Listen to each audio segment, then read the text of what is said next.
Praise the lord. యేసుక్రీస్తు వారి పరిశుద్ధమైన నామంలో మీ అందరికి వందనాల శుభాలు తెలియపరుస్తున్నానండి. కీర్తనల గ్రంథం 111వ కీర్తన 5వ వచనం. తన యందు భయభక్తులు గల వారికి ఆయన ఆహారం ఇచ్చి ఉన్నాడు, ఆయన నిత్యము తన నిబంధన జ్ఞాపకము చేసుకొనును అని దేవుడు వాక్యం సెలవిస్తున్నది. మనం ఎప్పుడైతే దేవుని బిడలుగా ఉంటామో దేవుడు మనకి ఆహారం ఇచ్చేటువంటి దేవుడని, అదేవిధంగా ఆయన తన నిబంధన ఏదైతే మన పట్ల చేశారో అది ఎప్పుడు కూడా దేవుని జ్ఞాపకాల్లో ఉంటాయని దేవుని వాక్యం సెలవిస్తుందండి. అంటే దేవుడు అబద్ధమాడ జాలని దేవుడు అండి. దేవుడు అవునంటే అవును, కాదంటే కాదు. మనుషులు కాదండి.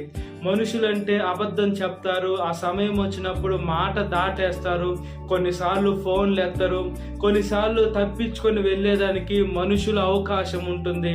అయితే దేవుడు అలా కాదంటే, దేవుడు అవునంటే అవును, కాదంటే కాదు. అది దేవుని వాక్యం సెలవిస్తుంది. భూమి ఆకాశం గతించిన నా మాటలు గతించవని దేవుని వాక్యం సెలవిస్తుంది. అదేవిధంగా మనం ఎప్పుడైతే మనం ఆకలిగా ఉంటామో ఈ లోకంలో శారీరకంగా, దేవుడు మనకి ఆకలిని తీర్చేటువంటి దేవుడు అండి. మనం అనుకుంటాం మన ఆకలి ఎలా తీరుతుందని మనం అనుకుంటాం. అంతే దేవుడు ఏదో ఒక రూపాన దేవుడు మనకి ఆహారం ఇచ్చి మనల్ని కాపాడేటువంటి దేవుడు అండి. మనం బైబిల్ గ్రంథంలో చూసుకున్నప్పుడు, ఏలియా గారికి చూసుకున్నప్పుడు దేవుడు కాకులతో ఆహారం పెట్టి దేవుడు పోషించారండి. మన జీవితాల్లో కూడా దేవుడు మనల్ని పోషించగల సమర్థుడండి. దేవుడు మనని ఉన్నతమైన సేవలోకి ముందుకు తీసుకొని వెళ్ళాలి అని దేవుడు ఆశపడుతున్నారు. అంటే మనలో గర్వం అనేది రాకూడదు. మనం ఈ లోకంలో నీతిగా న్యాయంగా జీవించాలా, మన జీవితము పరిశుద్ధంగా ఉండాలి. మనం ఈ లోకంలో ఆహారం మనం తింటుంటే మనకి ఆత్మీయ ఆహారము చాలా అవసరం అండి. దేనికంటే పరిశుద్ధాత్మ మన మీదకి రావాలి, అదేవిధంగా శక్తి దేవుడు మన మీద కుమ్మరించాలని యేసయ్య ఆశపడుతున్నాడు. మనం పరలోకానికి వెళ్ళాలంటే పరిశుద్ధాత్మ ఒక ఆహారం మనకు చాలా అవసరం. పరిశుద్ధమైన ఆహారం ఏదంటే దేవుని వాక్యం అండి. దేవుని వాక్యానుసారంగా మనం జీవించాలా. మనము జీవించేదే కాకుండా ఇతరులకి దేవుడు వాక్యాన్ని మనం బోధించే బిడలుగా ఉండాలి. వాళ్ళు వింటారో వినందో అది మనకు అనవసరం అండి. దేవుడు సర్వలోకానికి వెళ్ళి సర్వ సృష్టికి సువార్తని ప్రకటించమని చెప్పినట్టు, సువార్తను సర్వ సృష్టి కంటే అంటే జీవరాశులకు ప్రకటించాలా. అంటే చెట్లక పుట్లక అంటే ఒట్టి మనుషులకే కాదు, కానీ దేవుని వాక్యము ప్రతి 4 గోడలన్నీ వింటున్నాయి. దేవుడు వాక్యం ఒకటి సెలవిస్తుంది. మనము పొరపాటు చేస్తే, మనం తప్పులు చేస్తే ఈ భూమి సాక్ష్యం ఇస్తుంది, ఈ 4 గోడలు సాక్ష్యం ఇస్తాయి, చెట్లు సాక్ష్యం ఇస్తాయని దేవుని వాక్యం సెలవిస్తుందండి. మనము ఏదన్నా ఒక ప్రదేశంలో వాక్యం చెప్తే, ఒక బయట మీటింగ్లో వాక్యం చెప్తే అక్కడ ఉన్నటువంటి చెట్టు సాక్ష్యం ఇస్తాయి, అదేవిధంగా అక్కడ ఉన్నటువంటి భూమి సాక్ష్యం ఇస్తుంది. అందుకనే మనం సర్వలోకానికి వెళ్ళి సర్వ సృష్టికి సువార్తని ప్రకటించమని దేవుని వాక్యం సెలవిస్తుందండి. మనం ఆత్మీయ ఆహారము అనేక మంది బిడలకి మనం ఇచ్చేటువంటి బిడలుగా మనం ఉండాలంటే మనలో పరిశుద్ధాత్మ రావాలి.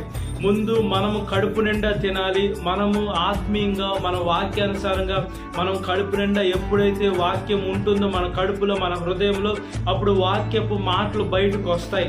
ఆ వాక్యపు మాటలు బయటకు వస్తే ఇతరులు వింటారు. వినిన తర్వాత వినుట ద్వారా వాళ్ళకి విశ్వాసం కలుగుద్ది. కాబట్టి వాళ్ళు దేవుడి దగ్గరికి వచ్చేదానికి, రక్షణలోకి వచ్చేదానికి అవకాశాలు ఉంటాయి. మనము ఈ లోకంలో ఆహారం మనకు దొరుకుతుంది కాబట్టి మనం ఆత్మీయ ఆహారం గురించి మనం ఆలోచించే బిడ్డలుగా ఉండాలండి. ఆత్మీయ ఆహారం ఎక్కడ దొరుకుతుంది? దేవుని వాక్యమే ఆత్మీయ ఆహారమై ఉంటుంది. దేవుడు వాక్యమైన దేవుడు అండి. మనం దేవుడు మనసుని మనము తెలుసుకోవాలంటే వాక్యాన్ని ధ్యానించాలి. బైబిల్లో ప్రతి ఒక్కటి ఉందండి. మంచి గురించి రాసింది, చెడు గురించి రాసింది. దేవుడు మనకి జ్ఞానం ఇచ్చాడు. మంచి చెడు ఎన్నుకోమని దేవుడు మనకి స్వతంత్రం ఇచ్చాడు. దేవుడేమి మంచే ఉండాలా లేదా చెడ్డే ఉండాలని ఏమి లేదండి. మనకి ఆలోచన ఇచ్చి స్వతంత్రం ఇచ్చారు. అయితే అనేక మంది మనుషులు ఏం చేస్తున్నారంటే చెడు దాంట్లోకి పోతే ఈ లోకంలో సుఖం కోసము, ఈ లోకంలో డబ్బు కోసం, ఈ లోకంలో చాలా వాటి కోసం తప్పుడు మార్గంలోకి వెళ్ళిపోయి సాతాను చేతుల్లో తమ జీవితాన్ని సమర్పించుకొని వాళ్ళ జీవితం తెల్లార్చుకొని నరకంలోకి వెళ్ళిపోతున్నారు. మనం అలా ఉండకూడదండి. మనము నీతిగా న్యాయంగా జీవిస్తే ఈ లోకంలో ఖచ్చితంగా శ్రమలు వస్తాయి, బాధలు వస్తాయి, కష్టాలు వస్తాయి, ఇబ్బందులు వస్తాయి. ఎన్ని వచ్చినా కూడా మన దేవుడు మనకున్నాడు. మన దేవుడు మనకు ఆలోచన విధానాన్ని మనకి పెంచాలని చూస్తున్నాడు. మనము ఈ లోకంలో ఆత్మీయ దేవుని ఆహారం తిని ఇతరులకు కూడా మనం ఆత్మీయ ఆహారాన్ని మనం ఇచ్చేటువంటి బిడ్డలుగా ఉండాలి. అదేవిధంగా దేవుడు మాట ఇచ్చిన దేవుడు తప్పడు కాబట్టి మన పట్ల దేవుడు వాగ్దానం చేసిన వాడు నమ్మదగిన వాడిని. మనము ప్రతి ఒక్క జనవరి 1 లేకుంటే 31 నైట్ మనం వాగ్దానం తీసుకుంటాం. ఆ వాగ్దానం గురించి మనం ప్రార్థన చేస్తూ ఉంటే దేవుడు మన జీవితంలో ఖచ్చితంగా నెరవేరుస్తాడు. కాబట్టి ఆయన బిడ్డలుగా మనం ఈ లోకంలో జీవించినట్లుగా ప్రార్థన. మహాపరిశుద్ధ ఆత్మదేవ, మా ప్రియ పరలోకపు తండ్రి, మా ప్రార్థన దయతో ఆలకించమని అడుగుచున్నానయ్యా. యేసయ్య, మా ప్రార్థనకి జవాబు దయచేయమని అడుగుచున్నానయ్యా. అబ్రహాము దేవ, ఇస్సాకు దేవ, యాకోబు దేవ, నా దేవ, మా దేవ, ఒకసారి మా ప్రార్థనకి జవాబు దయచేయమని అడుగుచున్నానయ్యా. మా ఆలోచన విధానాన్ని మేము పెంచుకునే మంచి మనసును దయచేయమని అడుగుచున్నానయ్యా. దుష్ట శక్తి ఏం చూస్తుందంటే ఎవరిని మింగాలని చూస్తుందయ్యా, ఎవరిని పాదాల కింద తొక్కివేయాలని చూస్తుందయ్యా, ఎవరిని అమాంతంగా మింగివేయాలని సాతాను చూస్తుందయ్యా. సాతాను పైన, దాని అనుచరుల పైన వేసే మేము అనగదొక్కే శక్తిని దయచేయండి అయ్యా. మేము చితకదొక్కే శక్తిని దయచేయండి అయ్యా. దుష్ట శక్తిని తరిమి కొట్టమని అడుగుచున్నానయ్యా. యేసయ్య, మా ప్రార్థన దయతో ఆలకించమని అడుగుచున్నానయ్యా. యేసయ్య, వాగ్దానం ఇచ్చిన దేవా, నమ్మదగిన దేవా, స్తోత్రమయ్యా.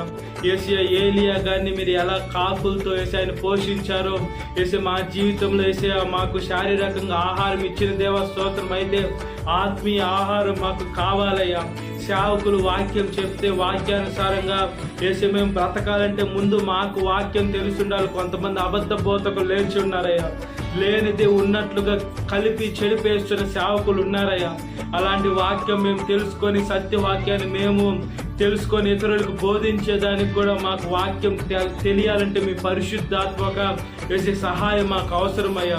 పరిశుద్ధాత్మ వచ్చినప్పుడే ప్రతి ఒక్క కార్యాలు జరుగుతాయి. వేసి మా మనసు సోలిపోకుండా సహాయం చేయండి. పరిశుద్ధాత్మ రావాలంటే శోధనలు వస్తాయి. శోధనని జయించేవాడు భాగ్యవంతుడు అని దేవుని వాక్యం సెలవిస్తుంది. మీరు ఈ లోకంలో పరిశుద్ధాత్మలో వేసి మీరు సంతోషించారు, ఆనందించారు, ఉత్సాహించారు. ఒకసారి జ్ఞాపకం చేసుకోండి అయ్యా. ప్రతి ఒక్క యవనస్తుడాన్ని సహాయం చేయండి అయ్యా.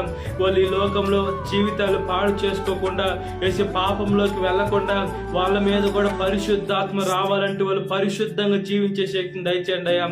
యవన వయసులో కాడి మోట నరునికి మేలుని వాక్యం సెలవిస్తుందయ్యా. అది మేపుకున్న వాడు యెహోవా అని దేవుని వాక్యం సెలవిస్తుంది. కాబట్టి ఒకసారి ప్రతి ఒక్క బిడ్డని జ్ఞాపకం చేసుకోమని అడుగుచున్నానయ్యా. సాతాను శోధన ప్రతి ఒక్క బిడ్డని విడుదల దయచేయండి. ఈ వాక్యం వీటిన ప్రతి ఒక్క బిడ్డని పేరు వచ్చిన జ్ఞాపకం చేసుకోండి. ఈ దినకాలపు దేవునితో నింపమని నజరేయుడైన యేసుక్రీస్తు వారి పరిశుద్ధమైన నామంలో మిక్కిలి వినయం తలుచున్నాను నా పరలోక తండ్రి. Amen. Praise the Lord. God bless you. Have a great day.